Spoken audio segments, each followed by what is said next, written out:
Misalnya Anda udah nikah belum, Dik? Oh, belum, Pak. Punya pasangan aja belum, Pak? Hubungan laki-laki perempuan itu biasanya non-linear ya. Jadi pasangan hidup itu kan maunya belum tentu sama dengan apa yang kita pikirkan gitu. Nah, kalau hubungan antar manusia tuh nggak bisa memaksakan pikiran kita ke setiap orang, tapi harus melihat dinamika orang itu sendiri bagaimana. Kadang-kadang dengan kerangka pikir kita kayak nggak pas, padahal ya secara alamiah bisa jadi itu yang terbaik gitu. Mungkin kita belum nyampe aja gitu. Jadi nonlinear itu sebetulnya alam itu kan punya dinamika itu sendiri gitu. Jadi jangan terlalu dipaksakan sesuai dengan yang mudah gitu. Namun kadang-kadang alam itu juga desainnya terlalu susah dimodelkan ya, Pak. Makanya orang mencoba mencari pendekatan. Justru kalau orang-orang ahli nonlinear yang naturalis ya, yang punya keyakinan naturalis itu meyakini God is not malicious ya. Tuhan itu sebenarnya nggak terlalu ruwet, nggak ruwet.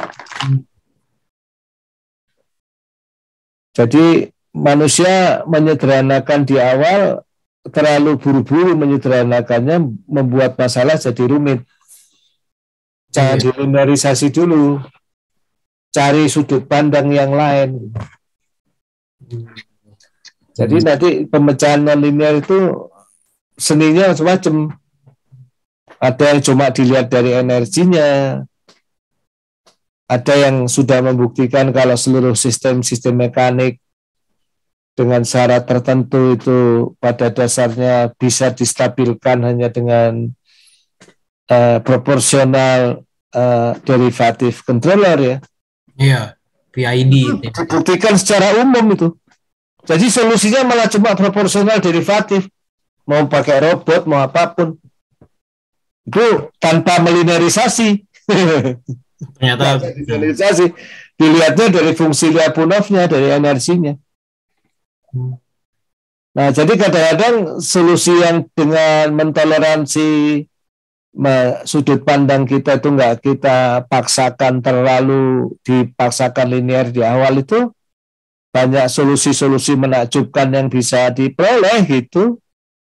Jadi ternyata banyak sistem yang pengendaliannya sederhana begitu ya, Pak? Ya, bisa dengan apa? Dengan mentoleransi non-linearitas itu kita bisa menemukan pola yang lebih simpel tanpa perlu melinearisasi gitu. Iya. Nah, jadi jangan buru-buru gitu. Namun begitu melihat persamaannya kebanyakan orang udah wah. Ya, itu salah satu hasil disertasi saya yang sekarang sedang saya tulis ulang ya. Oh.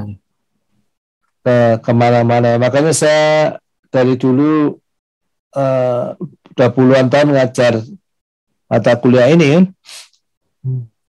Saya selain ngajar ini kan S1-nya ngajar probability statistik. Di situ saya ngomong alam itu tidak ada yang ngacak. Jadi kalau Anda belajar propstat, belajar dadu, itu ada yang salah. Nggak gitu cara pandangnya. Nah, jadi kadang-kadang kita salah cara memandang permasalahan.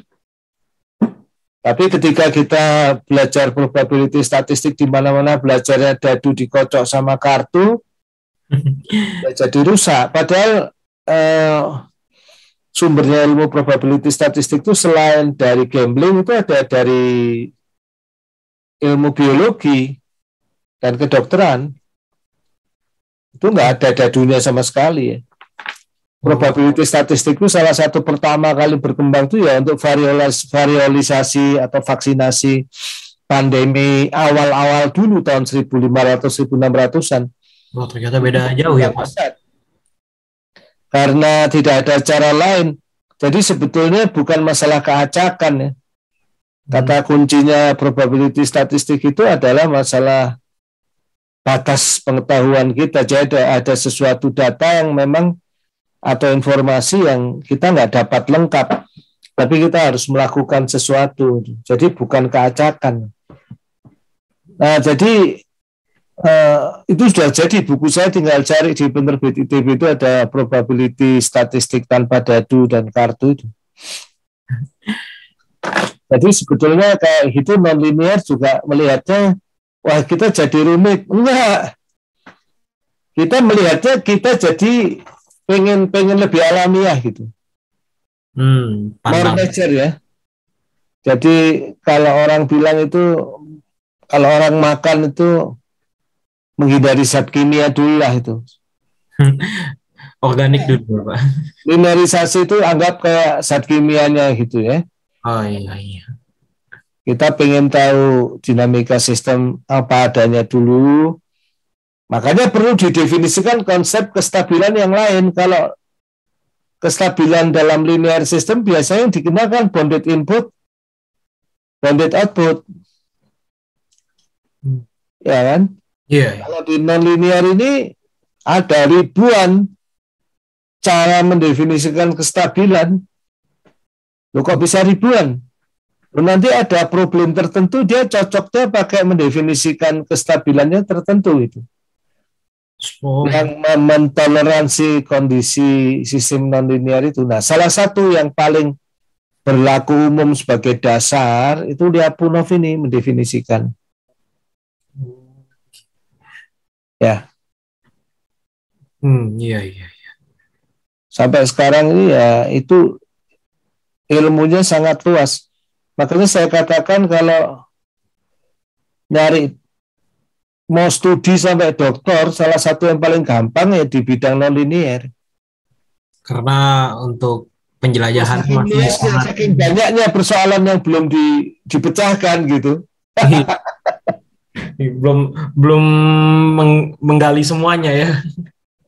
Ya nggak mungkin tergali semuanya kan, jadi kan memang sifat alamiah sesuatu ya. Jadi iya betul. Setiap sistem itu nggak, biasanya solusinya nggak bisa digeneralisasi terlalu luas gitu, Mas. Jadi sifatnya jadi mirip-mirip ilmu sosial sedikit gitu ya. Artinya nggak bisa ini berlaku umum, itu jarang di non-linear. Tapi kita bilang sistem ini kayak gini dan ini solusinya untuk satelit ini solusinya gini tuh. Dipasang bisa bagus. Namun belum tentu itu solusi satu-satunya ya. Ya, solusi lain bisa. Nah, itu menarik. Gitu. Namun jika pertanyaannya adalah solusi yang paling optimal, mungkin jawabannya hanya ketemu satu ya Pak.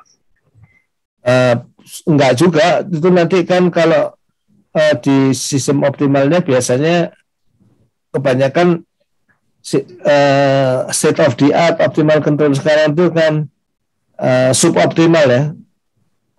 Yang optimalnya itu sendiri nggak pernah ditemukan gitu. Ya, karena solusinya pakai machine learning dan lain-lain itu biasanya suboptimal ya. Seperti itu ya. Ya. Oke ya, kita lanjut dikit.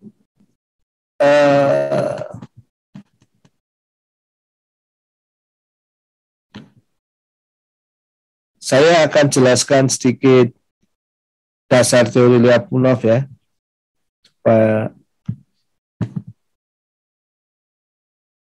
Setelah mendefinisikan ini, ada dua teori Lyapunov itu ya. Nah ini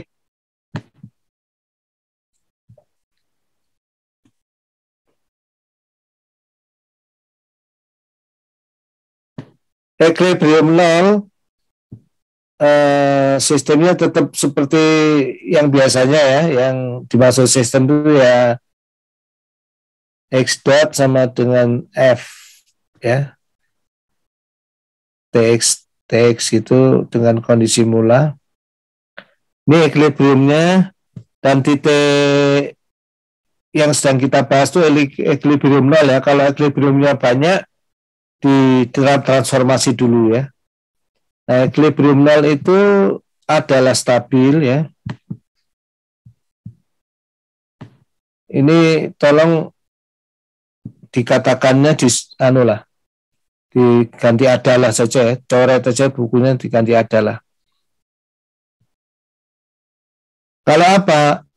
Kata Lyapunov, dan dia sudah membuktikan, kalau kita punya fungsi yang energy like function ini fungsinya fungsi X dan T ya,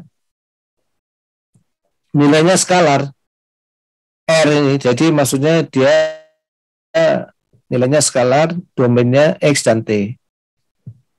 Oke.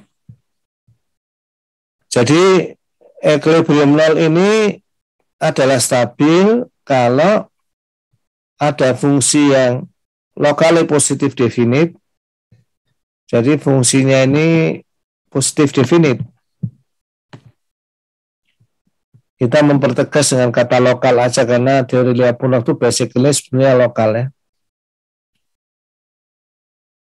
Nah, selain lokal positif definite, sifat lain fungsi itu yang sangat penting adalah turunannya itu selalu negatif atau nol, jadi tidak pernah positif. Kalau kita turunkan untuk seluruh trajektori ya, yang mungkin.